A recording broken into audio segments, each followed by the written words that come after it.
Republicanism, or replacing a monarchy with a republic, was a pertinent issue in the late 90s. The end of the Cold War meant that being in the Commonwealth was less valuable to nations that had once been at risk of coming under communist influence. In January 1997, 2.5 million UK viewers voted in an ITV poll called Monarchy, The Nation Decides. After listening to Republicans and monarchists debate, 66% of voters said they wanted a monarch, compared to 34% who didn't. Reported the Irish Times, Britain was divided on the issue, with England and Wales supporting the monarchy, while Scotland was definitely against the royal family.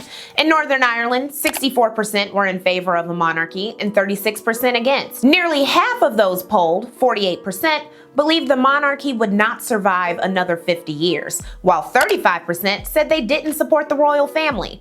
Only 3% said the monarchy meant something to them, and more than a third believed Prince Charles would be a bad king. Another poll showed that only 1 in 5 young British people supported the monarchy. Times were changing. In 1997 in Scotland, a devolution referendum created a Scottish parliament, granting the nation more autonomy, along with Wales, who gained a national assembly. 26,000. So I think that's a yes all round. The number of valid votes. The final finishing post. Well, look at that. Meanwhile, the Provisional IRA of Northern Ireland continued demanding sovereignty from the UK, but deferred on strategy. While peace talks had been occurring since the 1994 ceasefire, the group bombed a rail station in the London Docklands in February 1996, killing 2 people and injuring 40 more. The ceasefire had lasted 17 months and 9 days. Despite the bombing and 6 others, including in Manchester in June, peace talks and rallies followed, along with retaliations by the loyalist Ulster Defence Association. A new 1997 ceasefire announcement by the Provisional IRA caused dissidents to form the real IRA. On April 10, 1998, the Good Friday Agreement was reached by Ireland and the UK and ultimately passed with 71% approval in Northern Ireland. As a result, the nation was granted more autonomy via its own assembly. Unsatisfied, in August 1998, the real IRA detonated the deadliest bomb in Trouble's history, killing 29 people and injuring 220 others in Omagh, Northern Ireland. The tragedy brought new anti-terrorism crackdowns, a ceasefire, new terrorism plans by spring 1999, and a raid yielding rocket launchers. In 1995, the same year that British pubs were no longer legally required to be closed between 3 and 7 p.m., the 232-year-old Barings Bank, the second oldest in Britain, collapsed and was declared insolvent because of fraudulent trading by a young broker named Nick Leeson. One of the bank's biggest clients, Queen Elizabeth II.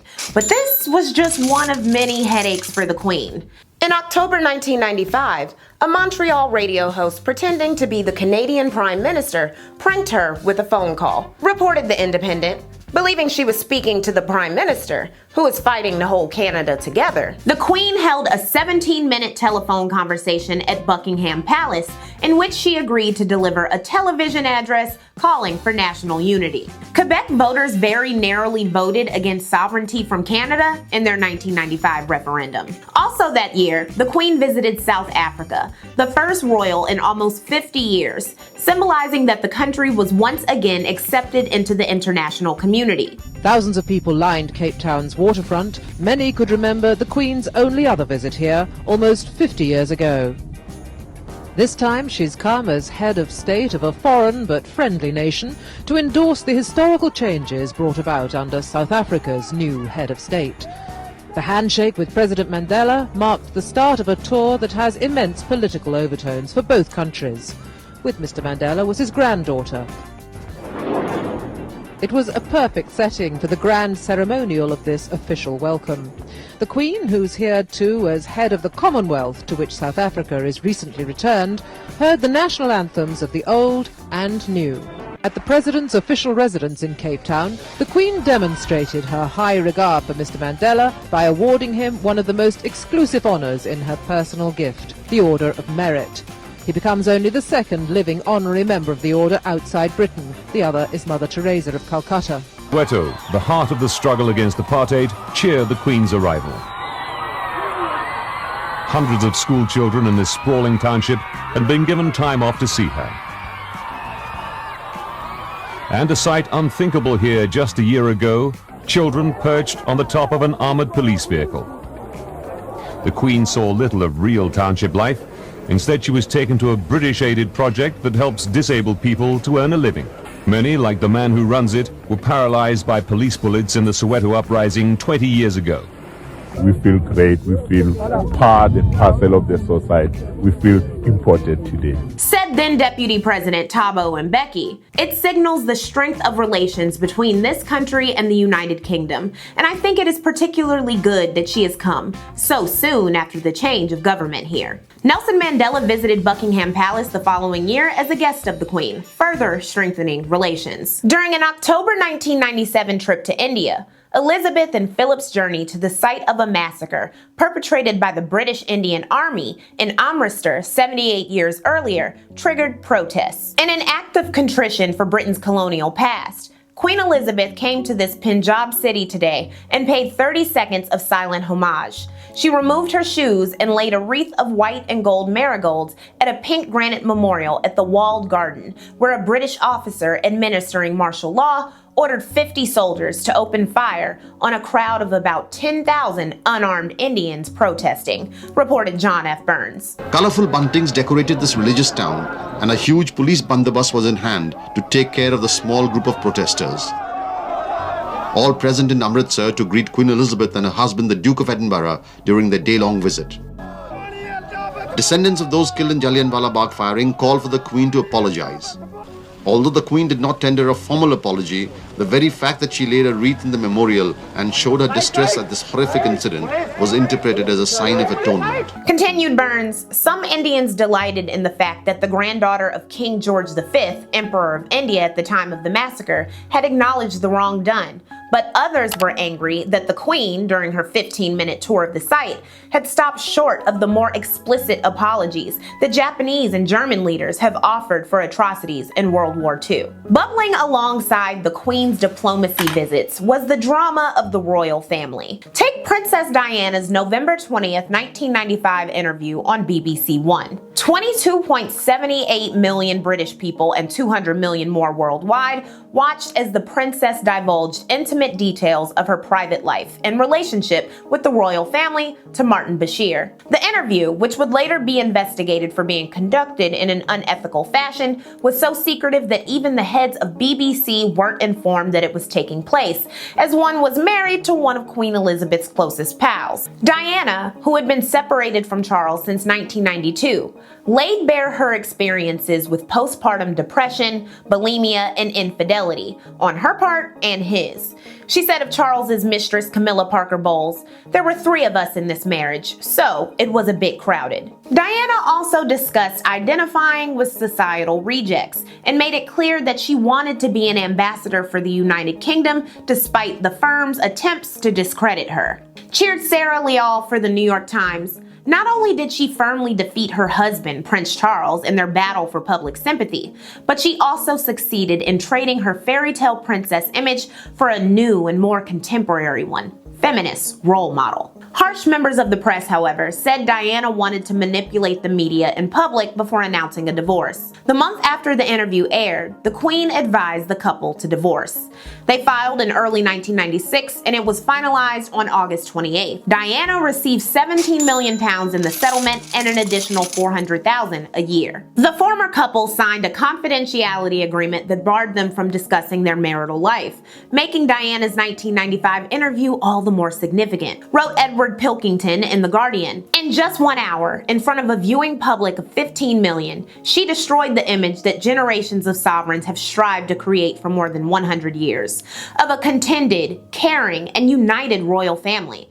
By contrast, the picture she painted of life in Buckingham Palace was of isolation, jealousy, and cruel scheming. Diana's stock rose while the royal families plummeted. In January 1997, as a guest of the International Red Cross, Diana visited Angola, then experiencing a brief period of peace to raise support for an international ban on landmines. There were roughly 15 million of the devices left over from the 20 years of war that had ravaged the country, and 1 in 330 people had lost a limb. Diana walked through a minefield with the camera crew, stroking the anger of conservative British politicians. Diana visited Bosnia in August to meet landmine survivors and bring more awareness. 2 years later, the Ottawa Treaty of 1999 prohibited the stockpiling, production, and use of landmines, and 164 countries eventually signed. Let us say to all the children of the world that you will walk again through the fields and climb the trees in the forests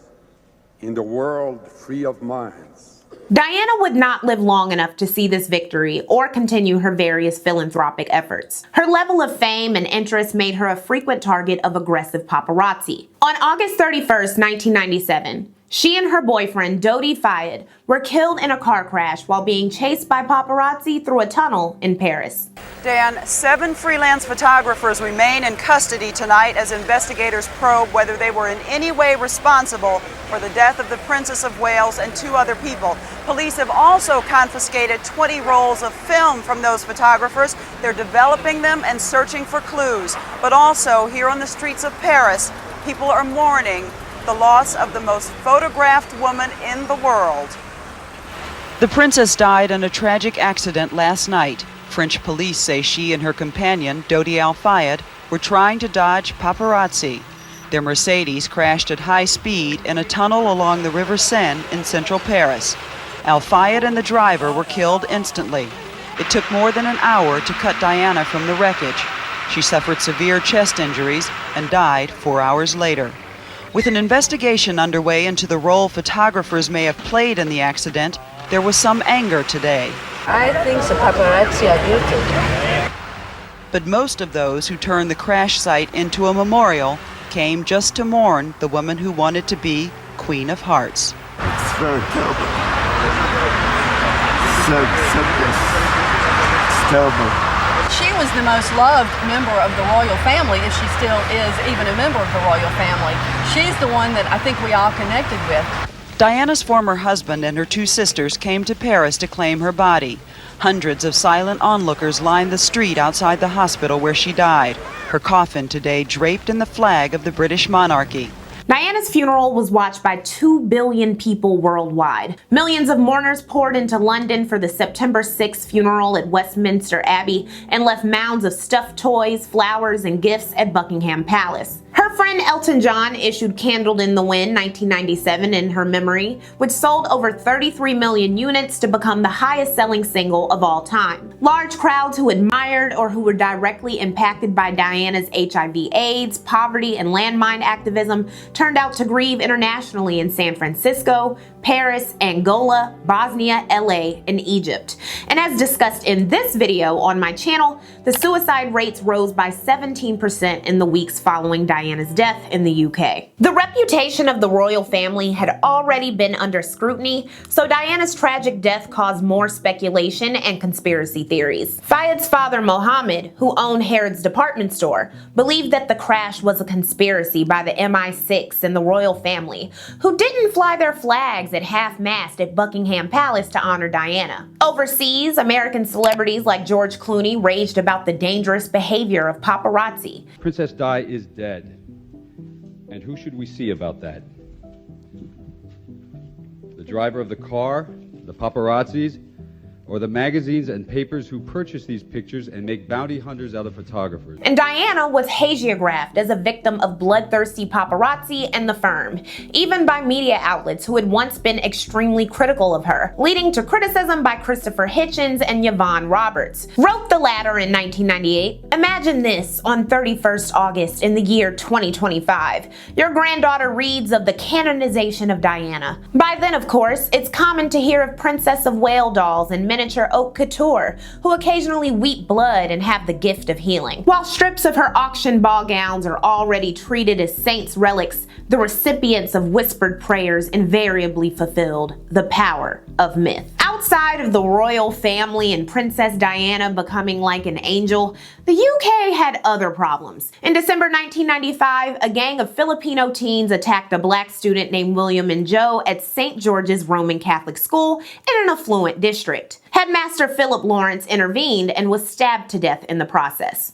One of his killers, a 15-year-old, was convicted of murder. As a result, there was new legislation banning the sale of knives to people under 16. On March 13, 1996, 43-year-old Thomas Hamilton murdered a teacher and 16 5- and 6-year-olds at Dunblane Primary School in Scotland. 15 others were injured in what came to be known as the Dunblane Massacre. Hamilton had been under investigation in 1991 and suspected of being a pedophile and even flagged as unsuitable for gun ownership. Along with the Wolverhampton machete attack, in which a 32-year-old schizophrenic man attacked 7 people, including 3 children, at a school in 1996, there was a sudden re-examination of violence and security at British schools, as well as gun access. The knowledge that the Australian perpetrator of the Port Arthur massacre, Martin John Bryant, may have been influenced by the Dunblane massacre was jarring. The UK, then under Prime Minister John Major, didn't waste time introducing new legislation,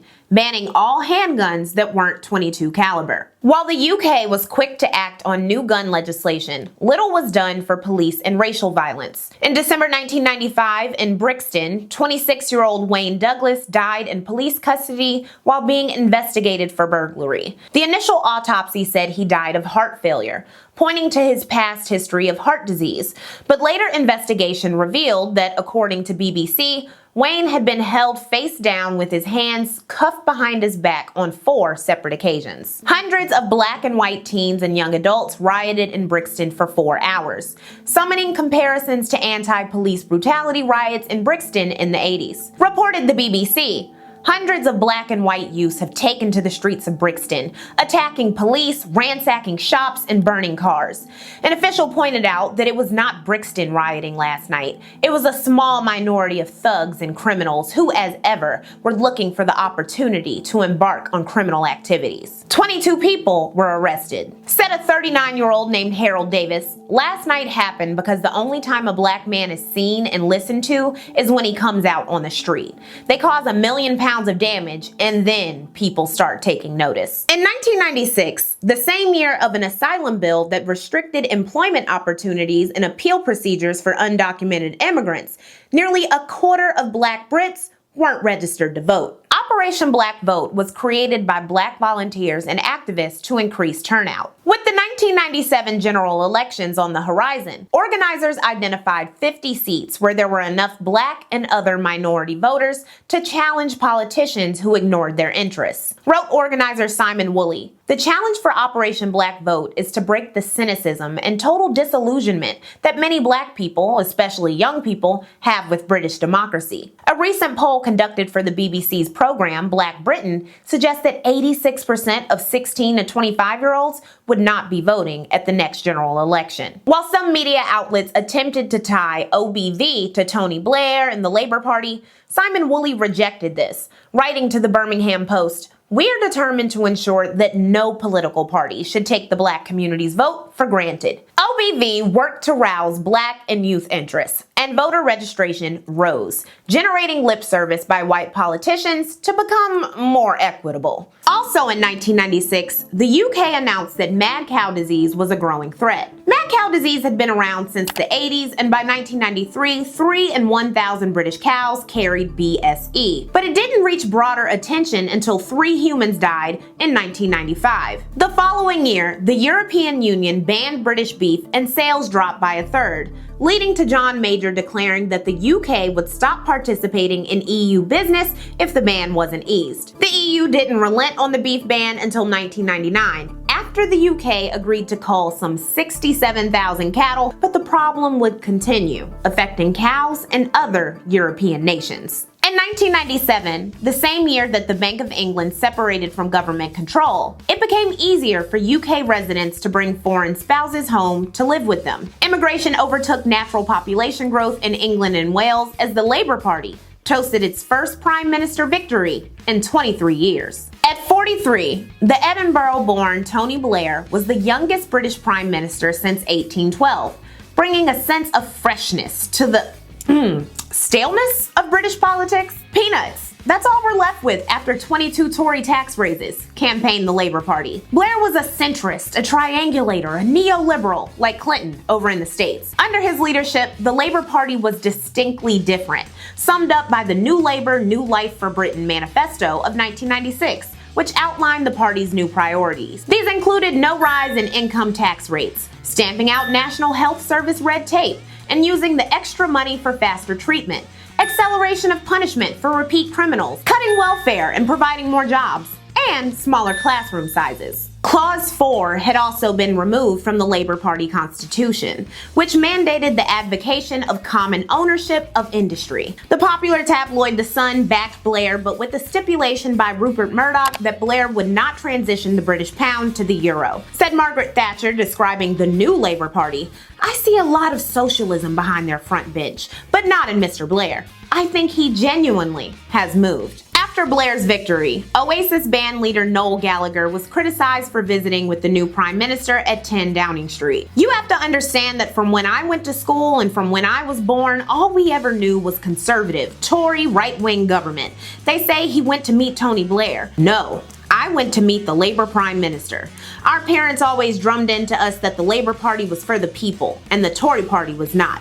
I went to meet the Labour Prime Minister." Clearly, Blair was believed to be a fresh start from the Thatcherite conservatism and tough times UK citizens had grown accustomed to in the 70s and 80s. In addition to the election of an ambitious conservative woman named Theresa May, 101 women from the Labour Party were elected alongside Blair in the general elections, earning them the misogynistic title Blair Babes. In this famous photo, Tony was the center of attention, but he hadn't even been invited and actually crashed the photo shoot. People wondered what Blair's tenure would bring.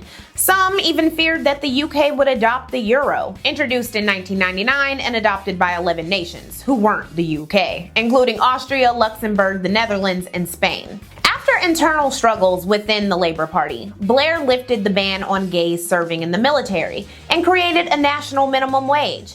He also took the Firearms Amendment Act further, banning .22 caliber handguns as well. Also, Blair had a tight relationship with Bill Clinton, who skipped Queen Elizabeth's offer for a tea party during his first official visit to the UK in 1997 so he could gallivant around London with Tony and eat Indian food. Before the decade ended, Tony Blair ordered British troops into combat more times than any other prime minister, due to conflicts we'll be getting into. The longest-running black member of parliament, Dianne Abbott, became a critic of Blair's reorientation of the Labour Party towards the center. Miss Abbott was outspoken on a number of black British issues, including supporting a House motion to investigate the murder of Stephen Lawrence. After the white gang who murdered Stephen Lawrence in southeast London in 1993 were acquitted in a series of trials through 1995, his parents Neville and Doreen continued to demand justice. The Daily Mail issued a paper with the perpetrators' faces and a headliner reading,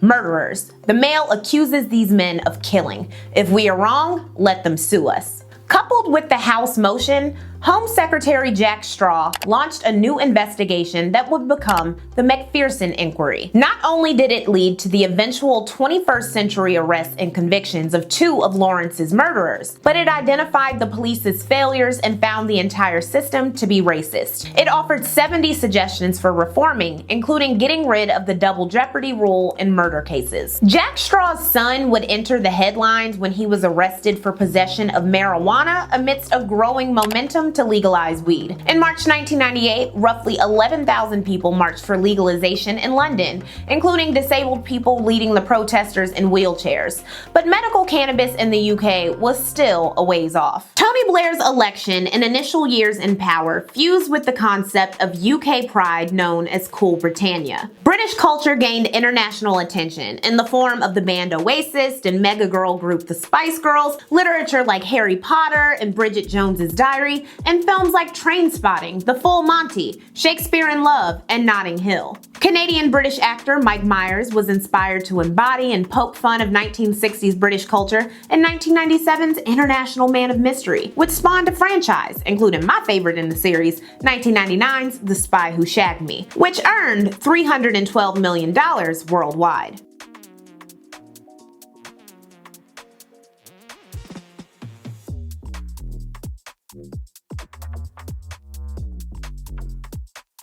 Drug use, rocking parties and raves, and vibrant house and jungle music sets were also routine fixtures of cool Britannia, cataloged in popular glossies like The Face, Dazed and Confused, and ID. Said James Brown, editor of the popular men's magazine Loaded, "There's a heroin addict, a cocaine addict, and a marijuana addict on my staff. Sometimes it's difficult. Sometimes it's great fun." In addition to providing cues about proper British masculinity, Loaded captured popular British culture with a glossy appeal. Wrote David Camp, "He holds up for inspection a centerfold from a recent issue, a 3-page wide photograph of a fresh order of fish and chips, magnified to about 5 times actual size. The oily repast in its camisole of stained newspaper is every bit as pornographic as Miss August." The magazine, along with Maxim and FHM and other copycats, was emblematic of lad culture, a largely middle-class phenomenon in which young white British and Irish men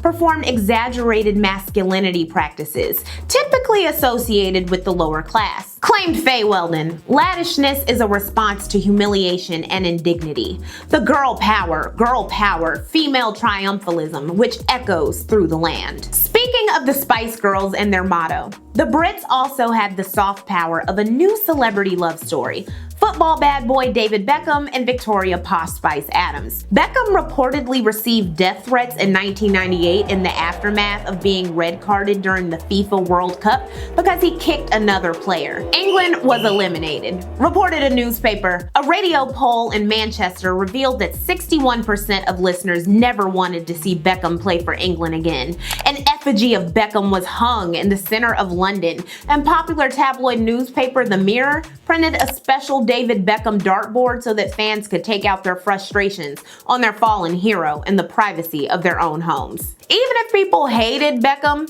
his skills, marriage to Posh Spice, their fashion choices, and lifestyle was valuable cultural currency for the UK.